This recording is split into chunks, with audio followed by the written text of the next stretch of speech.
Okay, this is going to make me sound really old and lame.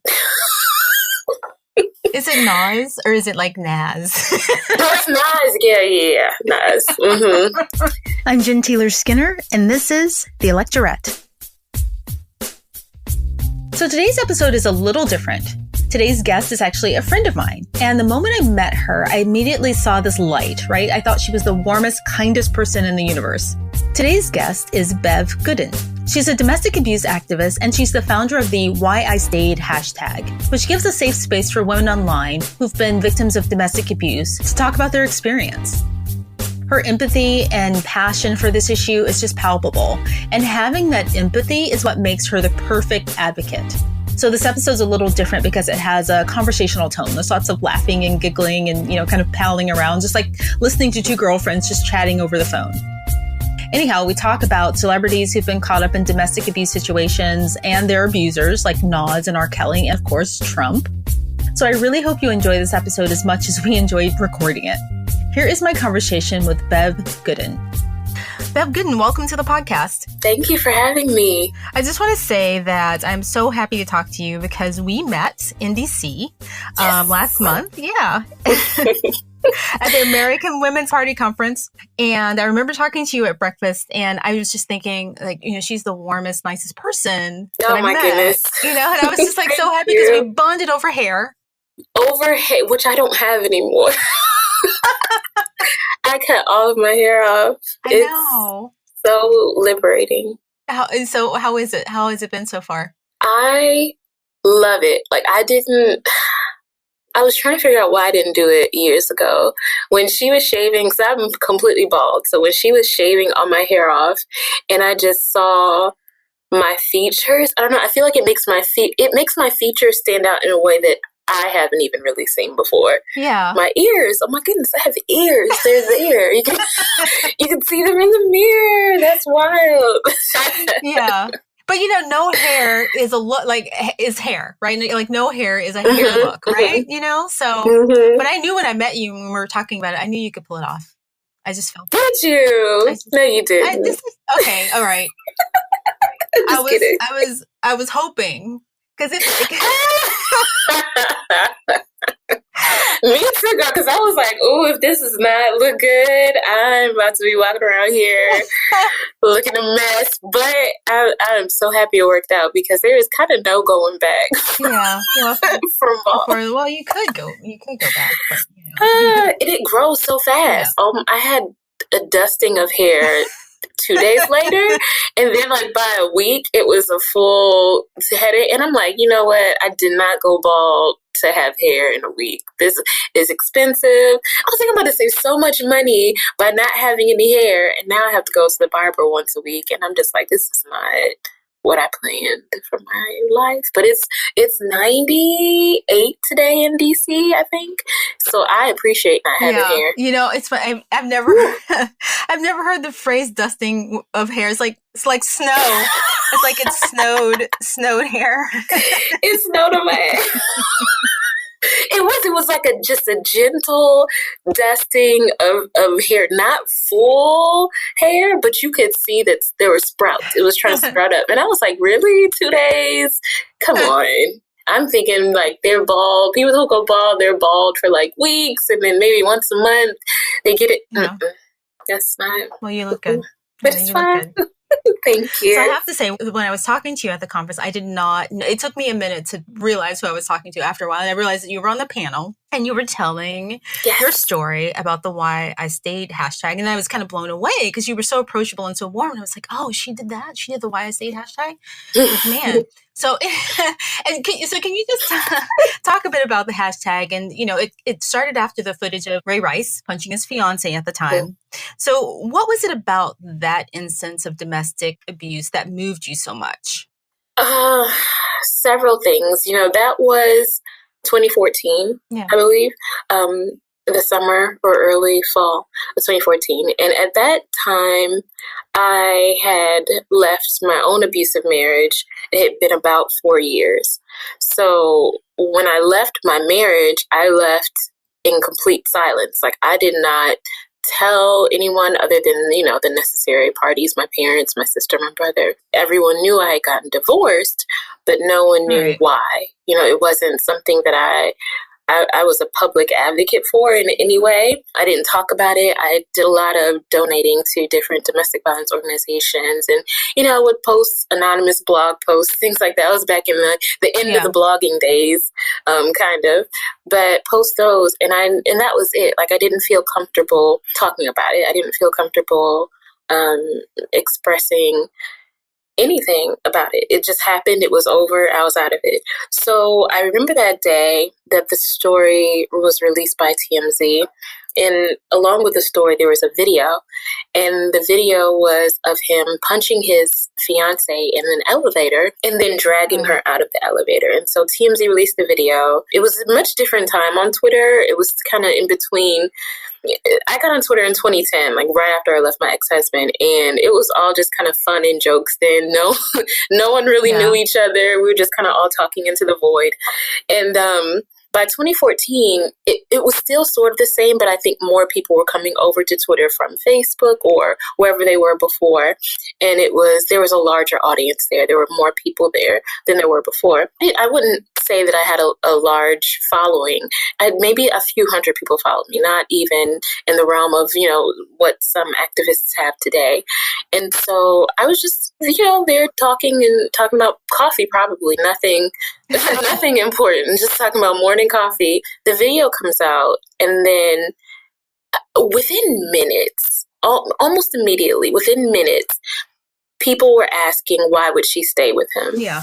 And it took no time for the conversation to turn from shock at what they were seeing to interrogating the victim. And so that happened almost immediately. They weren't people that I knew. It just, when I would search, the name Ray Rice or Janae Rice or whatever search term was going on that day, you would see the comments. And so in that moment, I would say that I felt two things. Really, shame, knowing that I had experienced something not identical but similar. I felt guilt, that I would have to. I felt like they were asking me the question. All the people that wanted to know why would she stay with him after he hit her, I felt that they were asking that of me also, because I was not only someone who experienced domestic violence, but I was someone who stayed. Right. I feel like sometimes society will place victims in two categories. There are the victims that experience domestic violence and then it's over, and then there are the ones who stay, and those are the ones who deserve the shame or deserve some blame for what happens next. And so I felt that shame. I felt that target. I felt responsible for answering the question. And so really, without even thinking of anything, without really thinking of consequences or repercussions, not really thinking anyone would care, I just started to tweet about why I stayed. And I hashtagged it why I stayed, because I'm not super creative to come up with a cute hashtag. It was just why I stayed. That's what I was talking about. And some of the reasons, if I can remember correctly, I tweeted about my pastor saying that God hates divorce when I told him that I was experiencing domestic violence. I told him my husband hit me, and that, you wouldn't want God to hate you. That's something that someone said to me, the pastor. I talked about how I tried to escape one night, and we were poor together. We were poor separately when we met when we were in college, and then it didn't get better because we both graduated during the recession. And so all we really had was a very small apartment, and one way in, one way out. Not really, there was no luxury there. So the only way out was the door. The other way out was the balcony. And so I wasn't going to jump off the balcony, but I was going to try and run out of the door. And so he saw me trying to move toward the door, and he laid in front of the door, and he stayed there the whole night. Oh my God. And so that's another reason why I stayed, because when I thought I could leave, my exit was blocked. And so I just told my reasons, not all of them by any means, but just some of them, just so that there would be a counter conversation to the conversation that was happening about Janae Rice and why would she stay with him. And so I did that, and then I just kind of left it at that. And About an hour later, I logged back onto Twitter. I was at work. I logged back onto Twitter, and it was trending in the why I say the hashtag was trending in the U.S. Now, this is 2014. Right. It wasn't, this was before any real type of women's movement online. There wasn't really the validity that's there now. There wasn't the support that's there now. This is just kind of random. Domestic violence isn't something that trended in 2014, right. you know? And so when it started trending, I was kind of confused at first because I was like, surely this like, what are people talking about? This isn't about domestic violence, right? But I clicked on the hashtag and I found just a community of survivors telling their stories with their faces attached to their profiles, like no anonymity, you know, just in the moment, just telling their reasons for staying, explaining their stories, just really just being open and vulnerable in a very public way to a very wide audience.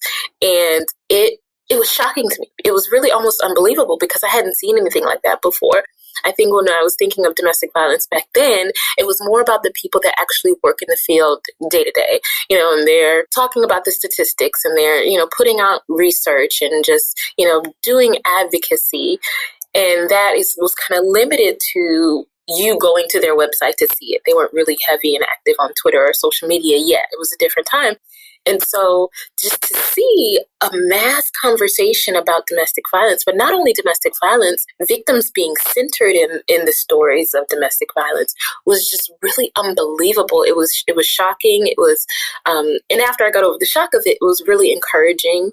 It made me feel at home. It made me feel like, not only was, did someone understand what I had gone through, 100,000 people understood what I went through, and that none of us in that moment, at least, were afraid to tell our stories because other people were doing the same thing. And so I think somewhere in the realm of 200,000 people or so tweeted using the hashtag, which is a big number back then. And it was just, it was just incredible. So that's the origin of why I stayed. And it just kind of went on from there. I went on Good Morning America to talk about the hashtag. And that was wild. Yeah. I saw that picture. Yeah. And it's so funny because it was all happening so quickly. I didn't fully understand what was going on.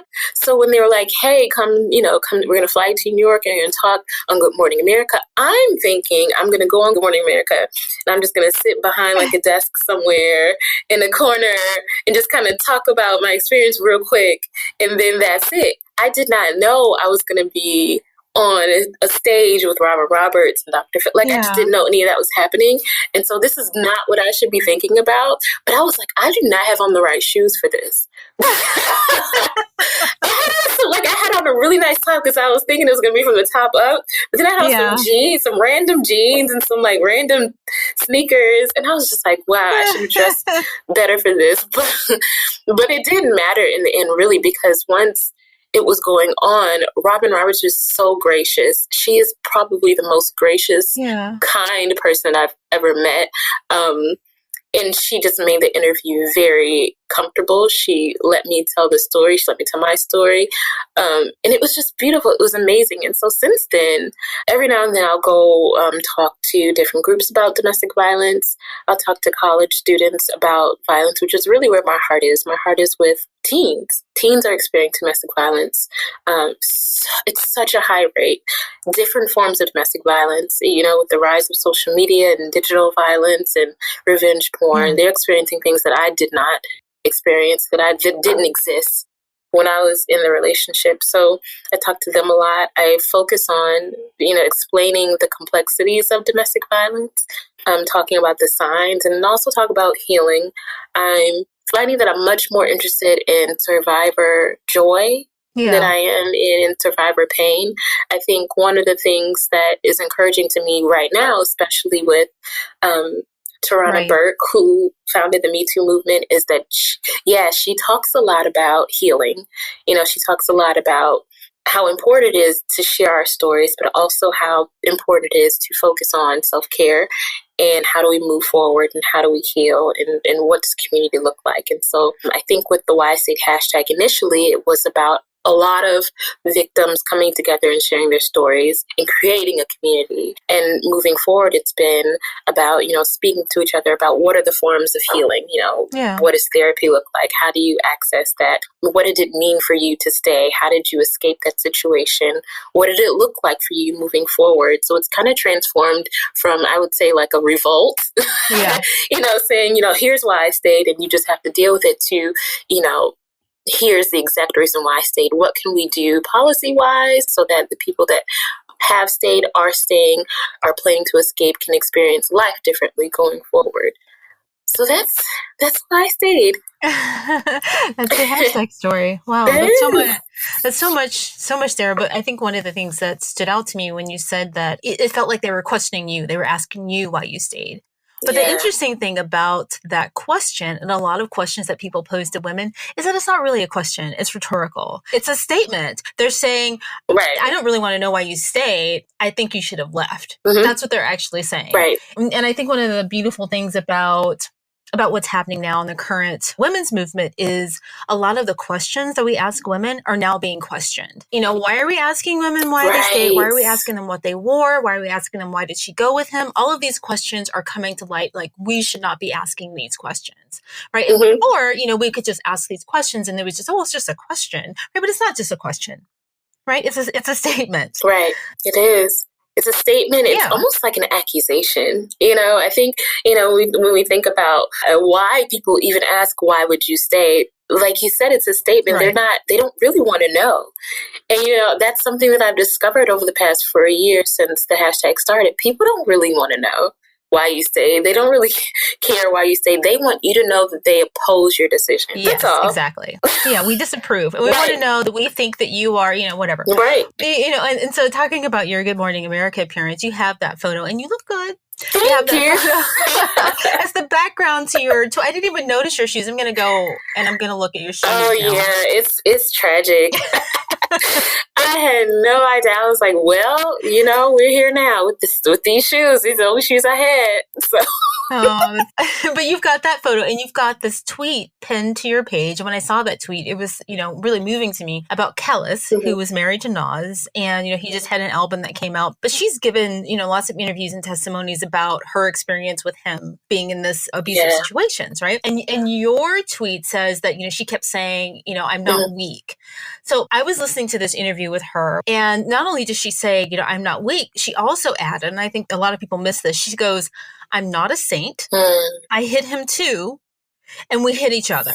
Yeah. That just broke my heart because, we have so much internalized guilt and internalized pain over this, all of the questions that we've been asked, that she couldn't even accept the empathy that was being given to her. Exactly. She had to add, I did some stuff too. I'm not a saint. Uh-huh. And I was just like, this is your moment. I want women to be able to sit in this moment and say, listen, none of this is your fault. And this isn't a criticism of Kellis, right? It's a criticism of a culture that tells women that they have some responsibility in the pain that they endure, via domestic abuse situations, right? Mm-hmm. Yeah, I noticed her. I didn't, you just saying it right now, the full quote, I didn't hear all of that, but I did hear her say, I hit him too. And I think a lot of times people will hold on to, even victims. I think we internalize a lot. We internalize a lot of what abusers tell us. We internalize a lot of what society tell us, that there's never an actual abuser, that two people are abusive. And most of the time, those sort of things, most of the time they're hitting each other. And that's actually a common myth in domestic violence. Yeah. It's called mutual abuse myth. And the fact is that domestic violence experts will tell you there's almost always a predominant aggressor. That is the person who initiates the violence. That is the person who's responsible for introducing violence into an argument, into a home, whatever that is. So even if she hit him back, even if she hit him in response, that still does not make her responsible for the abuse. And so I think that a lot of times, I know for me, back when I never hit my ex-husband back, I never hit him back. I was always afraid to hit him back. But I used to internalize a lot. I would say, well, I started the argument that ended interested in me getting hit. And if I would have just done what he asked me to do, it would have never ended that way. So I was blaming myself for starting the argument that it resulted in abuse. And looking back on that's not valid. This makes sense. But I think, to your point, we internalize so much. I think we even internalize judgment. Because I just imagine Khalees being in a place where, she's being abused and she's been abused and she's been hit and he's fought her and he's punched her and he's cheated on her as well. And all these things are going on. And then there are people in her life, especially in the industry that she was in, the music industry, that their whole purpose in life is to protect Nas, right? Yeah. Their whole goal is to protect him and his reputation, to make sure he's okay. So even if she told someone, a publicist, a manager, a producer, anyone, he did this to me. Well, what did you do? Did you provoke him? Yeah. How was your tone? As if any of those things matter. This is the fact that she was abused. And so I think, it's possible that she internalized that as well.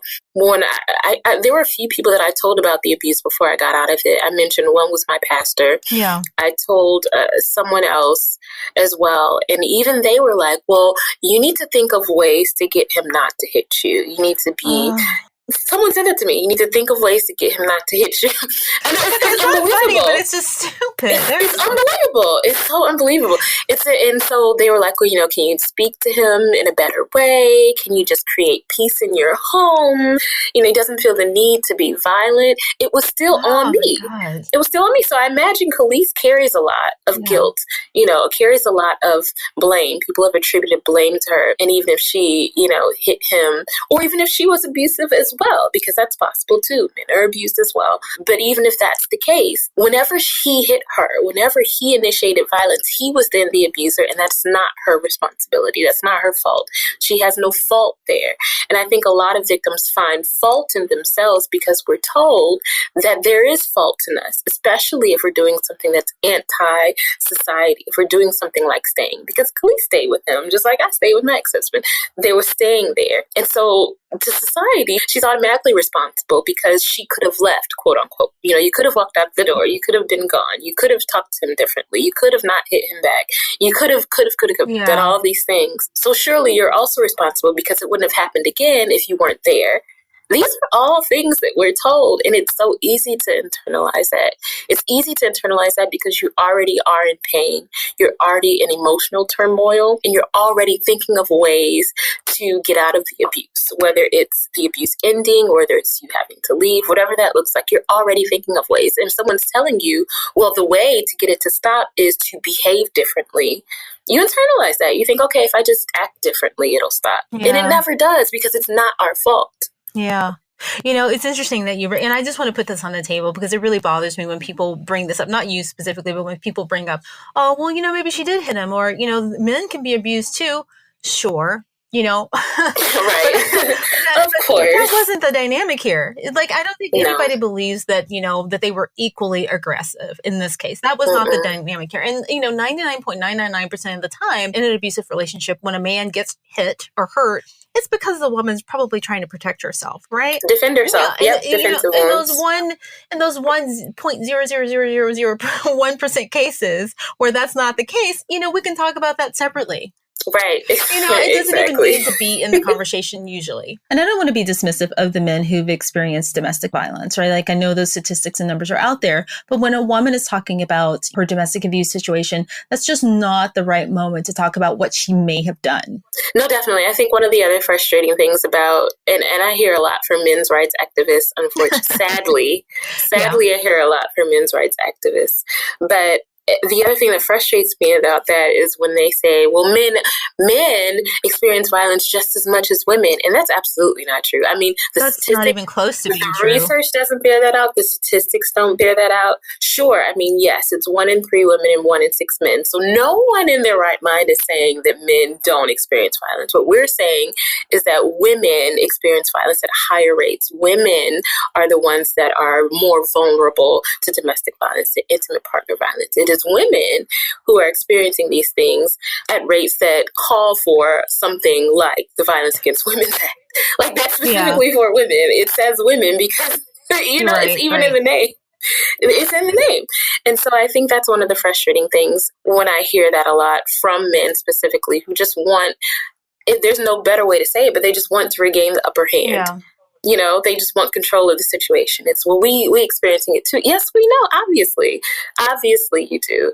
And I'm sorry that you do if you have, but let's focus on the fact that what we're talking about here now is women, because that is the community that's most at risk. And, you know, not to even break it down even further into women of color, Native American women, Aboriginal women, Black women. It's an epidemic. And I think that the beautiful thing about the moment that we're in now is I think that people are paying more attention to the fact that a lot of this happens quietly. A lot of it happens in silence. I don't think the prevailing notion of it has changed. Even Jeff Sessions said something like, well, it's a private issue. It's a private matter. I think that's still out there. But I think more and more as social media picks up, as we have more conversations about it, that we're going to start realizing that it's much more than a private matter. In fact, it's a community issue. In fact, it's not a private matter. In fact, if someone is being abused in your neighborhood, that's a community matter. And I think we're starting to look at it like that more. So I'm really hopeful. So I wanted to talk about women of color in this because one of the things that's been coming up now with intersectionality in the women's movement is, you know, women of color being kind of left out of the conversation. And, you know, we're talking about Nas, and, you know, that just brings to mind Chris Brown, right? And R. Kelly and Ray Rice. And so I guess that's, you know, celebrity. I know, celebrity and women of color, and just, I don't know. I don't know where I'm going with that. But yeah, so in what ways do you think the conversation could be different so that it's more inclusive to women of color? Yeah, I mean, I think it really all boils down to race in America. Yeah. I think that I shouldn't say we, but I think that America still values women of color less. Of course. I think that it's fair to say that too. I think that it's fair to say that whiteness is still the prevailing concern. I think even when it comes to Me Too, the fact that it was wealthy celebrity white women that hashtagged it, even though it was a Black woman who had been working in the movement for a decade, it took that to make it popular. I think that says something as well. So I think that if we're going to look at moving forward and having a larger conversation about women of color and domestic violence, Black women specifically in domestic violence, we have to also have a conversation about why these stories aren't as important, why missing Black girls are less important than missing white girls, you know, why we just don't talk about the Native American community at all. Their rates of domestic violence are unbelievable. I mean, it's astounding, the violence that and the sexual violence that they're facing. The fact that we don't talk about that at all. So I think it's really a question of whether or not we're ready to have a conversation, a hard conversation about race, not necessarily class, but definitely the value of women of color. I think for Black women specifically, I think it's the number 2 cause of death for Black women in its specific age range, 15 to 34, which is a huge age range. It's homicide. It's homicide at the hands of a current or former partner. I think that we can't address that until we address why there's no resources for those communities. I think it's an economic issue. It's an economic justice issue. I think a lot of Black women, specifically women of color, are trapped in communities by design because of their economic situations, because they can't get out of those communities for whatever reason, because of redlining, because they don't have access to housing in other places. And so they're in a constant state of being surrounded by their abusers or people who will potentially abuse them. And no one is making the path to housing easier, right? No one is making housing less expensive. There are still communities where Black people can't live, not because it's illegal for them to live there, but because it's uncomfortable for them to live there because the neighbors make it that way. You know, and so if we have communities of women of color who have nowhere else to go except the community that they've always known, they have nowhere to expand to, they can't get out. How do we then protect them from the people who are in their own communities who harm them? You know, I don't know how to move forward there. I don't really know the answer. I know that it's going to take more than money. You know, it's gonna take even more than legislation. It's going to take enforcement of some sort. I don't have a lot of hope I don't have a lot of hope that this nation will suddenly start caring about women of color. I think the only reason it has so far is because women of color have made them care about women of color. The movements in our own communities have been so effective that you have so far had no choice but to pay attention to us. That hasn't made our situation easier. That hasn't decreased the rates of domestic violence in our community. But it moves really slowly, but it does move. I don't know that I'll live long enough to see the day where women, all women, regardless of race, are on an equal level playing field of concern. I hope that, my children do or my grandchildren do.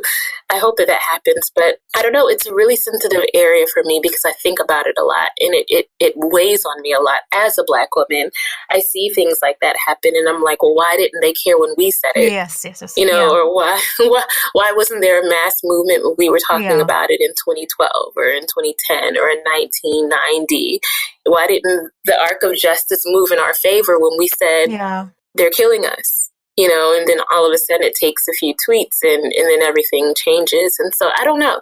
It bothers me. I think about it a lot, but I definitely think that it starts with a real difficult conversation on race, on the value that we place on whiteness as opposed to color.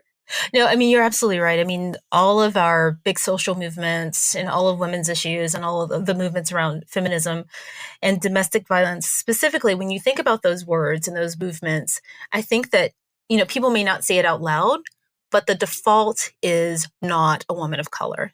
The default is just like when you say someone's been, a victim of domestic violence, I think they just think, white women and people just generally, right? They don't think, we're just kind of psychologically, we're just kind of excluded from the idea of being victims, right? Yeah. I mean, I think it permeates in other areas. I think when we look at Serena Williams and her story of how she was in the hospital, she had just given birth and she was having blood clots and they weren't listening to her. They didn't believe that she was experiencing the level of pain that she was experiencing.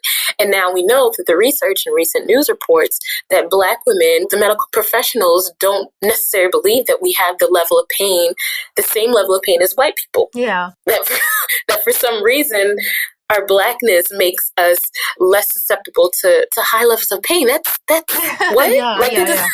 Why would that? Why would we even have to research that? Why wouldn't you just see a human being in front of you suffering and understand that they have a level of pain that's unbearable and you need to treat that? So even with Serena Williams, she had to save her own life. She had to tell them, no, I am in pain. This is what's going on. Help me. That's not happening. For white women, they are believed, they are considered fragile and lifted up. And when it comes to Black women, it's like they're strong and the strength that just sees them through history. And it's like, no, we hurt. We have pain and we need you to help us.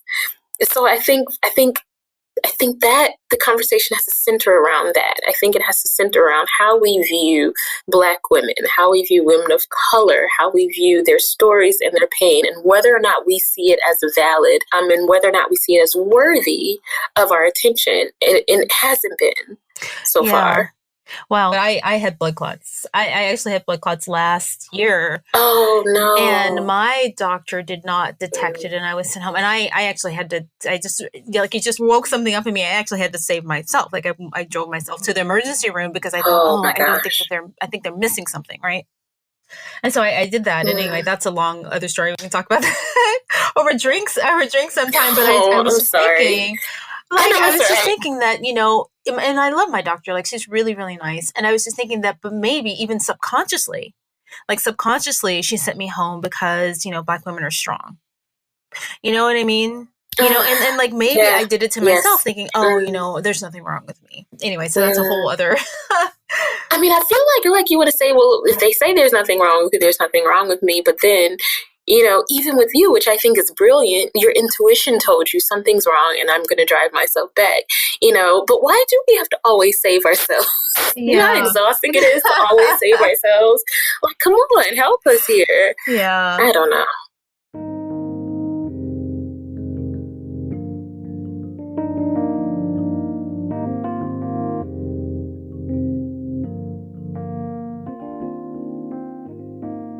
So I want to talk about something a little nuanced, right?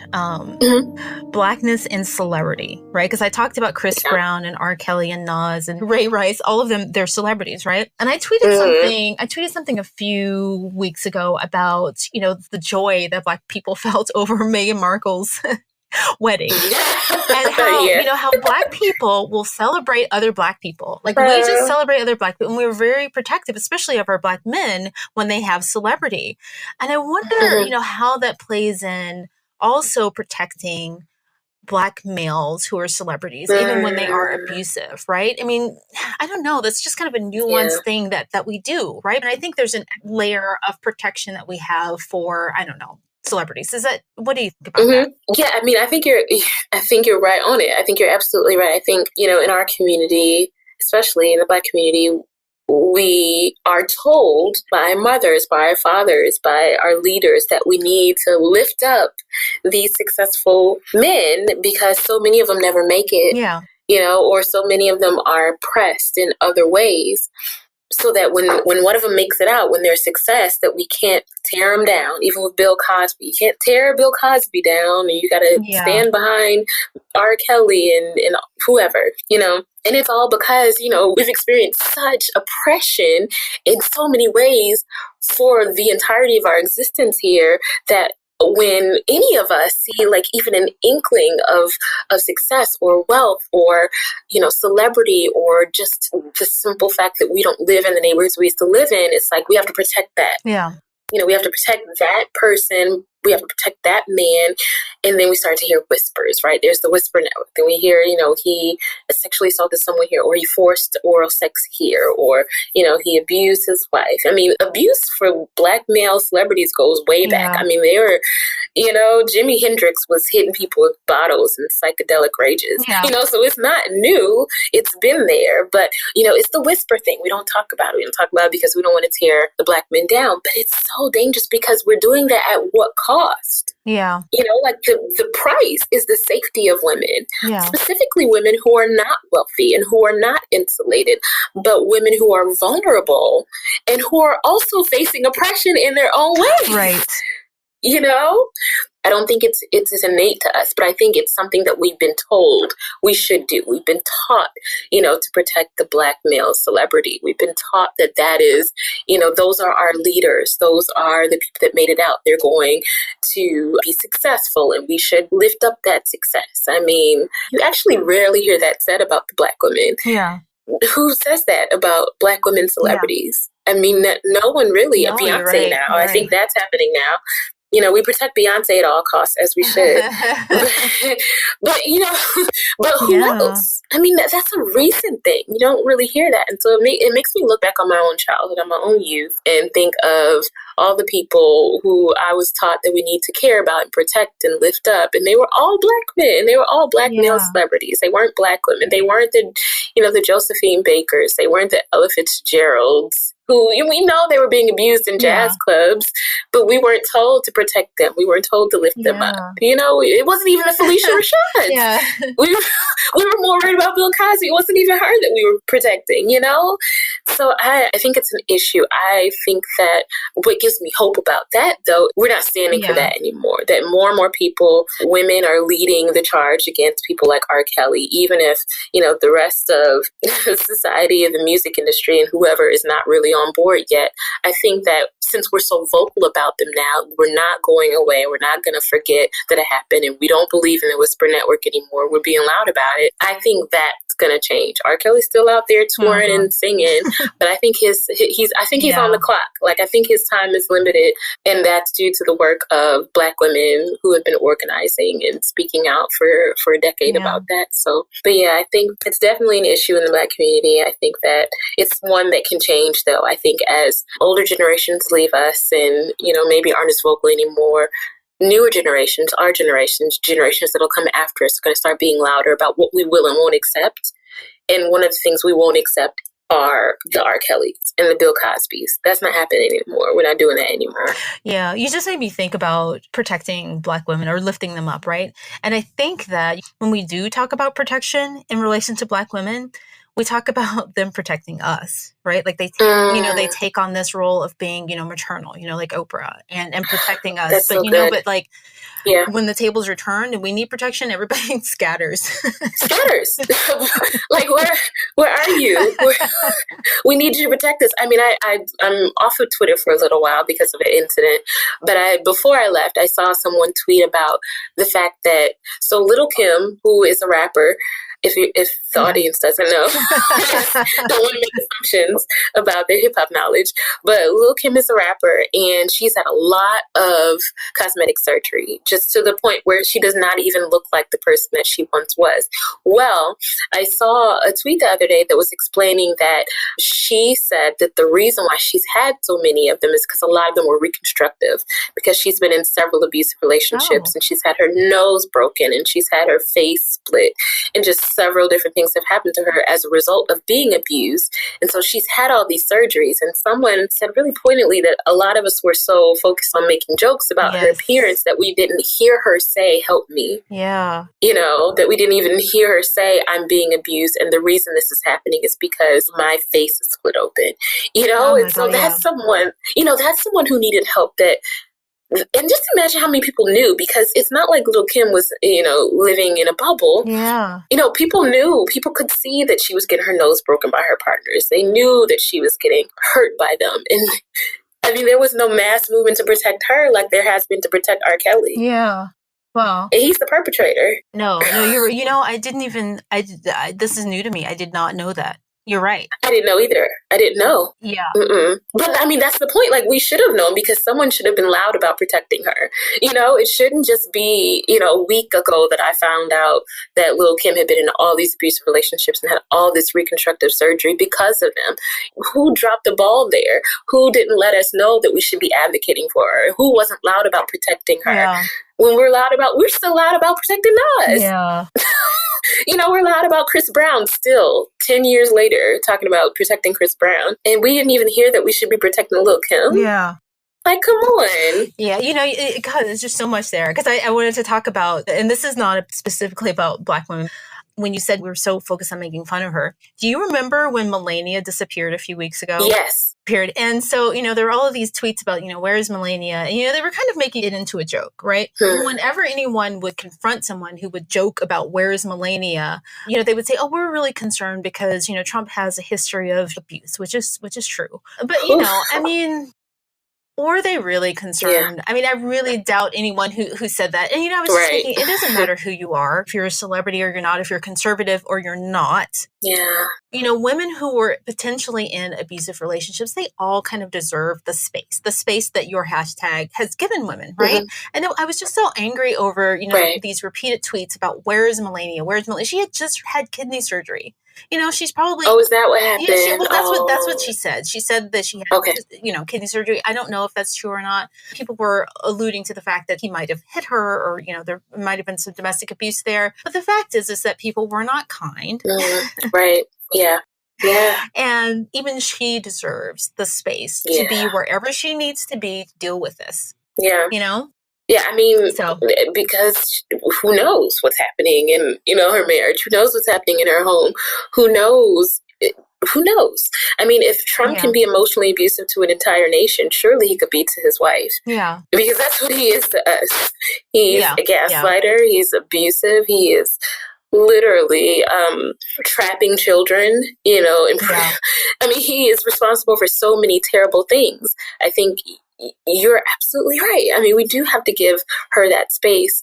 It's frightening. I mean, when I think about him as the president, when I think about his policies, when I think about his tweets, I think about his words, when I think about his existence, when I think about the fact that he was elected, even though he had a very public history of abusing women, it makes me believe that anything is possible in his home, because he's made anything possible for us. Yeah. And so we have to, I think, really be careful about what we say about her, aside from her political views. If she's complicit in, harming a nation, that's a separate issue than whether or not she's she's experiencing anything in our home. And I think we do have to create space to work through that. Yeah, but people conflate that. So I had a story for you, and I don't know if you have any comments around this, and sorry I'm jumping around, about Chris Brown. So years ago, my nieces were teenagers, right? And Chris Brown was coming to town, and that was right after those pictures of Rihanna became public. And I remember, being the old feminist that I am, I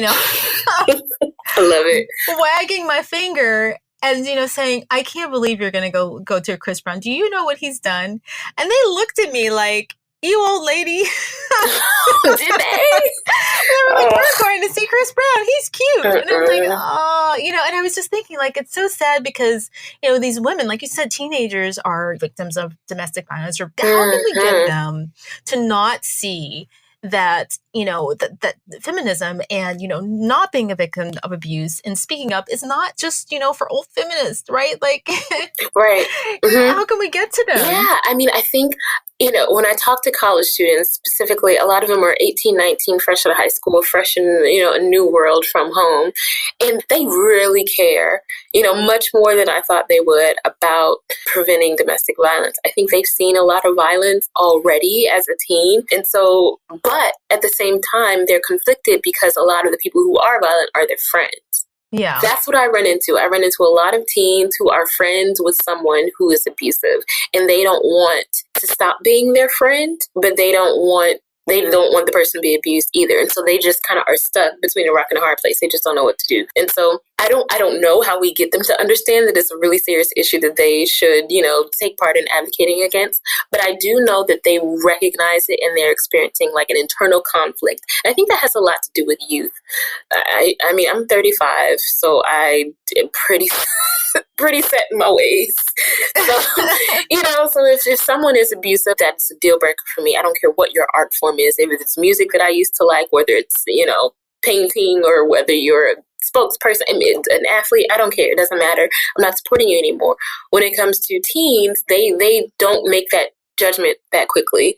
It's like, well, maybe they're going to change and then maybe next year it'll be fine. And then, but I really like the beat, it's kind of just anything. And I think, the more that they grow, that'll change. I think it's just going to come with, more life experience, more wisdom, more age. But I think for us as people who are older and who are associated with teens or responsible for teens or family members of teens, it's going to take us, constantly interrogating that. Not in a, in a mean way, not really in sit down interrogate, but asking questions when you hear them say something like, well, I still like the music and, it's fine because he didn't hurt me. So it's okay, asking questions about that. Well, why is the music more important than the issue? And then having them answer that for themselves and explore that for themselves. Or saying, you said he didn't hurt you, but he hurt someone. Like, how do you feel about community responsibility? How do you feel, about supporting someone who is capable of this violence? Then having them explore that and having them think about that and having them work through that. I think there's value, in letting them have that open space to work through whatever the issue is. And I find that to be really helpful when I talk with teens or with college students, because they're wondering, they're asking questions, they're growing, they're thinking, they're trying to figure out life. And, along with that, their majors, what they're going to do when they graduate, and like all these things going on inside of them. And I think just giving them maybe one more thing to think about, one more thing to consider is good. I think it's helpful. Yeah. I just had a thought too. It could be possibly in the way that we frame it, right? What we even call it, we call it domestic abuse. It just sounds so stodgy, right? I mean, it's an old term, yeah. Domesticated, your domain, right? And they think, that happens in marriages. We're not married. I mean, I think that's what's conjured up for me when I think about domestic violence. I think about, homes and women, in their homes and their husbands coming home. And, but we don't think about it in terms of their relationships, with their peers and, who may also be teenagers. And so I think the language around it probably needs to be expanded. I think it's good that you mentioned that, because one of the two, actually, of the bills. There's a Senate bill and a House resolution that addresses that exact thing. So you're ahead of the curve. Yay! For once. Now, yeah. Yeah, it's called the Domestic Violence and Stalking Victims Act of 2017. And so it amends the criminal code, the federal criminal code, to state that the term intimate partner includes a dating partner. Ooh. Sorry, so yeah. To your point, I mean, it's such a good point. It's such a good critique of language, because all things are different than they were when domestic violence, the term, became popular. Everything is different. The way gender identification is different. Yeah. And, we have all types of different ways of identifying people and their own identities, and relationships are different. People aren't getting married, if they don't want to. Sometimes they have life partners, so you have to say partner violence. And to your point, domestic just sounds like a house, like it's happening in your house. If it's happening in your house, it's your business, and it's not my concern. Yeah. So I think, to your point, with the language being expanded, when we're saying things like dating violence or intimate partner violence, just being very specific of that, yes, this is someone that you're romantically, intimately involved with, but taking out the domestic piece of it so that it doesn't have to be in the home. It could be anywhere. It doesn't have to be physical. It could be emotional. It could be psychological. I think it's such a good point you make, because the language is everything. Especially with the different identities now. I know 50% of lesbian women experience violent intimate partner violence. 50%. Whoa, I did not know that. That 50% they will in their lifetime. And then I think it's 2 in 5 gay or bisexual men are experiencing violence. So like I said, everything is different. Yeah. Back when in the 70s, we were talking about domestic violence really for the first time and identifying it as a national issue rather than a home issue. It was really nuclear. It was the man and the woman in the home, and it was their house, and then there was abuse, and it was all contained. Yeah. And now we're talking about different types of relationships, and we're talking about things that aren't in the home. It could be in the dorm room. It could be at work. It could be anywhere. And so I am really excited that you said that, because it's such a good point. The word domestic even has like a connotation of it being private, and we're all about making it not private anymore, making it very public and making it a very community responsible, community justice.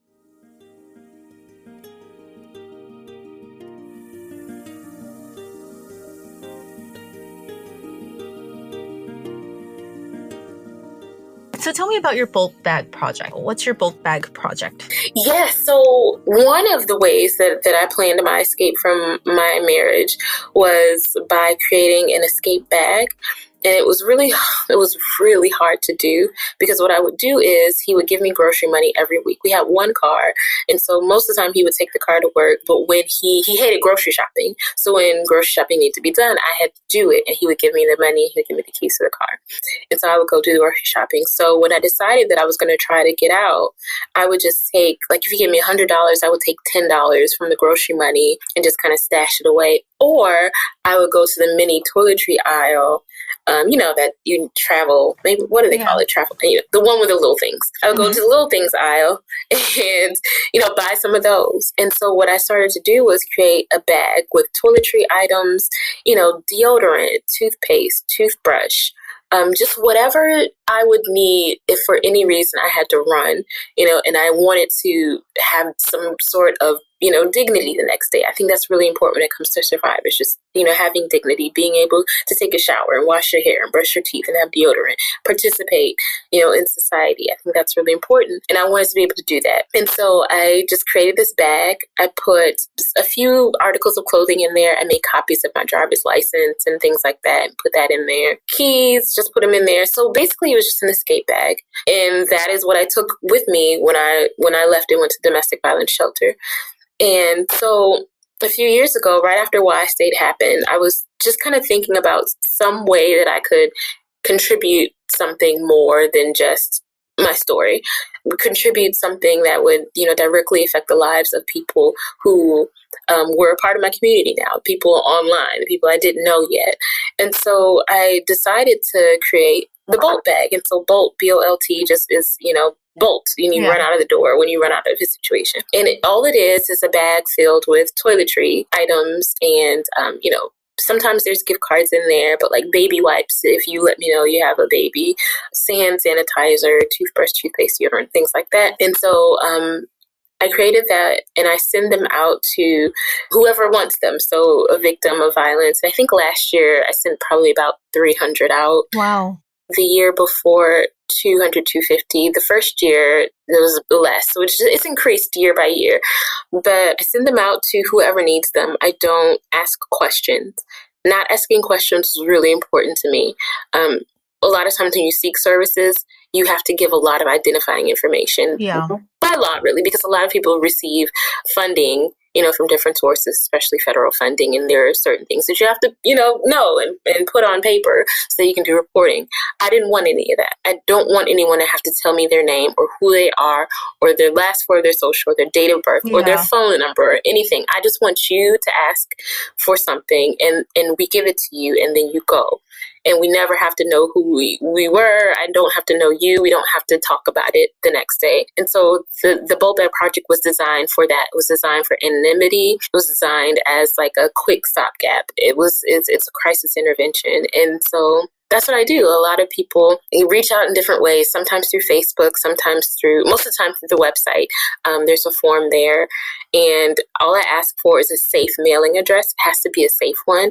That could be work. That could be a parent's house. That could be, a sibling's house, a friend's house, a post office box, anywhere that it can be sent that you will be able to access it, but that your abuser won't be able to access it. And any name. You can give me an alias. It could be John Doe. It could be, Jane Doe, Jim Doe, whatever you want. And I send it there and that's it. And so I have only had maybe like a few, 3 or 4 people come back around and, let me know who they were and to talk about what happened. But most of the time, the hundreds and hundreds of people who receive bags, I don't know who they are and I want it that way. I don't want them to feel like they have to tell me anything about them or their situation in order to receive help. Because I think that's a reason that some people don't seek help is because they want to be anonymous. And so I just wanted to provide something for people who want to be anonymous.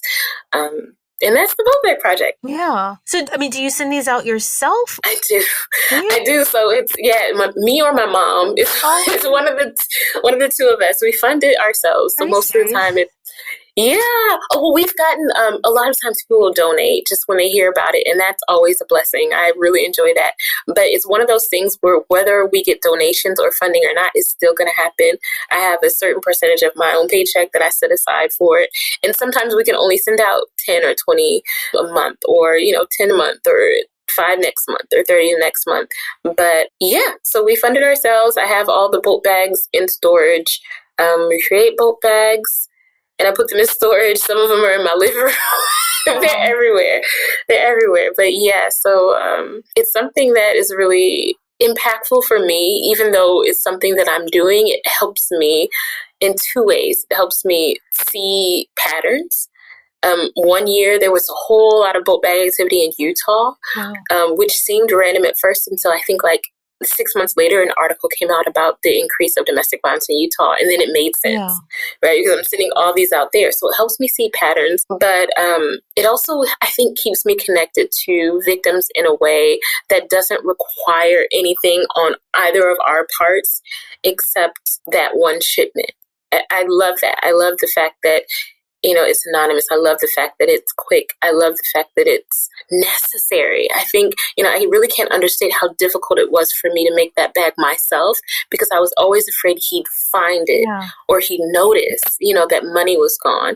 I don't want anyone else to have to go through that. I don't want you to have to figure out how, to make your bag, to make your escape bag and worry about whether or not it's going to be found and worry about whether or not, money is going to come up missing and your abuser's going to notice. I don't want you to have to worry about that because you have so many other things to worry about. Yeah. Right? This is one small thing that you won't have to worry about. But the next day when you have those items and you know that you can wash your face, and smell nice and, put on newer clothes, I think that's important. I think, a lot of times we talk about domestic violence victims and it's all about, okay, they just need a bed and a pillow and that's it. We got them in the bed and they're good now. They're fine. I like to smell nice. I like to feel good. I like to have clean teeth, and just because I'm in a shelter or somewhere that I wasn't before the night before doesn't mean I don't deserve those things. It doesn't mean I don't deserve the dignity of smelling good and feeling good about myself. And so that's really what it's all about. I think that it's something that was important to me and I hope that it's valuable to someone else. How can we help you? I love to receive items themselves because I can just throw them in bags and put them in storage. So like mini toiletry items, they have to be pretty small because the bags are only about like 9 by 12. They're really small and they have like straps on them.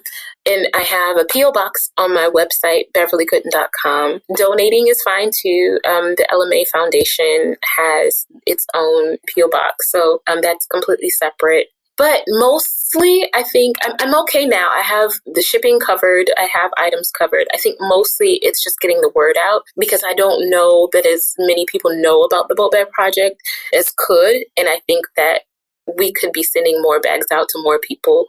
They just don't know it exists. Yeah. So I think just spreading the word is something that's really important. I will spread the word. Thank you. Thank you. You're the real deal. Yeah. Thank you. Seriously.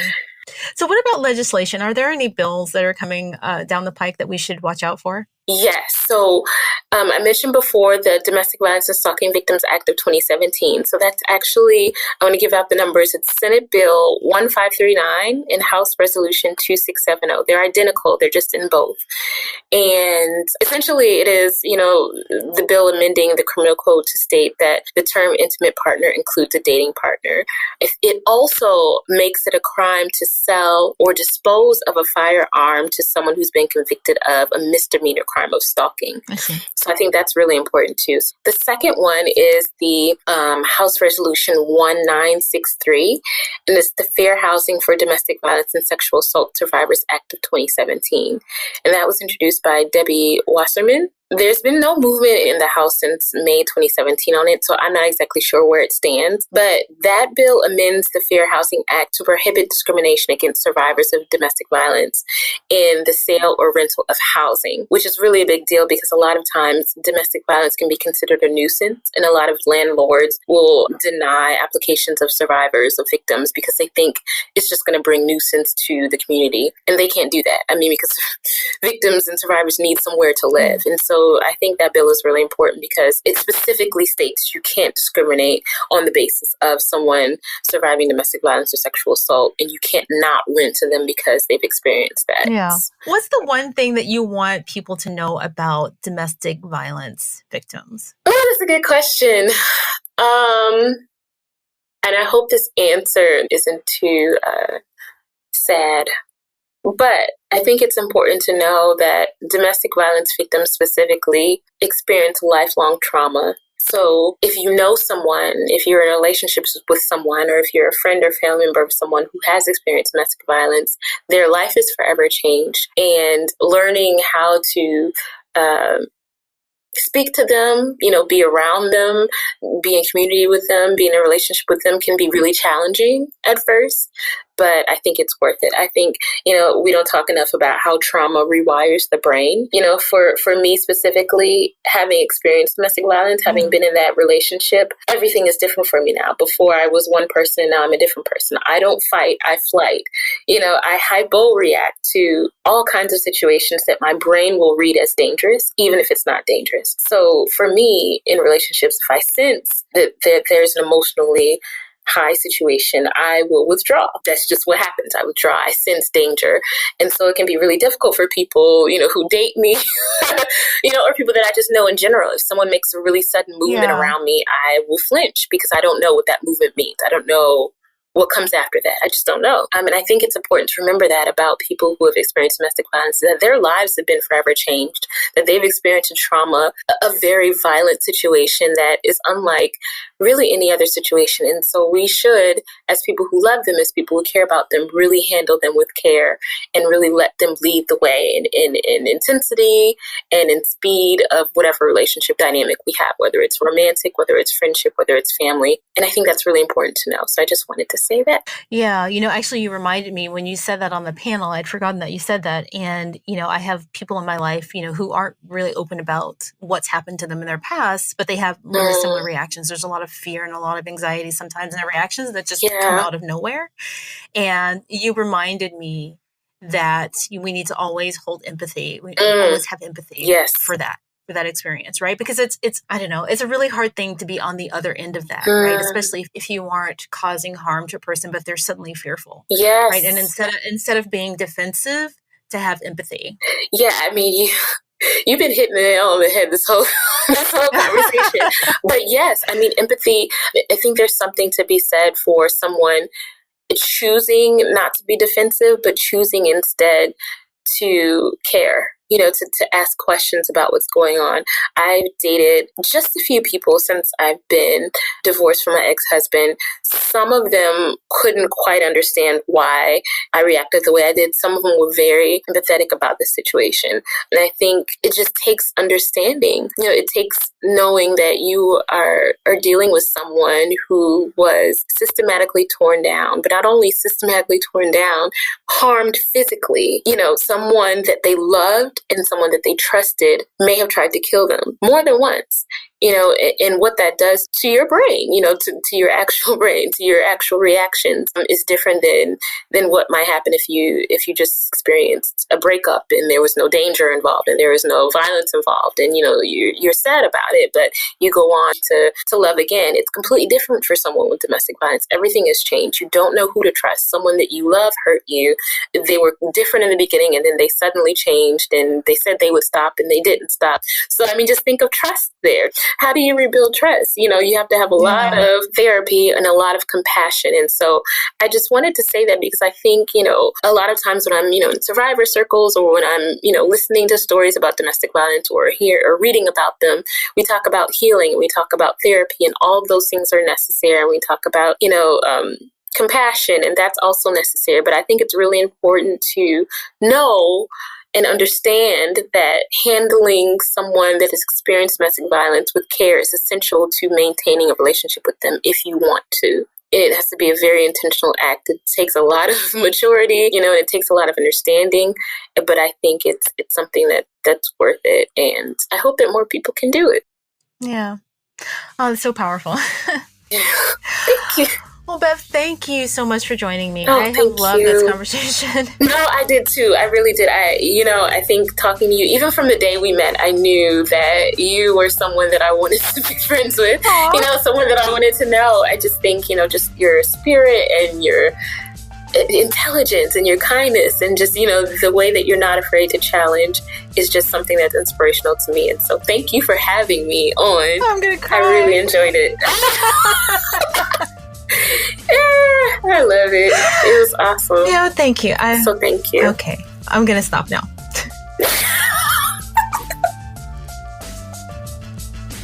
Thank you so much for listening. If you enjoyed this episode, please consider becoming a supporter of the Electorette. Visit us at electorette.com and click on the donation link at the top of the page. The Electorette is now available on iTunes, SoundCloud, Google Play, and Stitcher. Please consider subscribing using your favorite podcast platform. Also, please like us on Facebook. That's facebook.com/electorette. And until next time, keep up the good fight.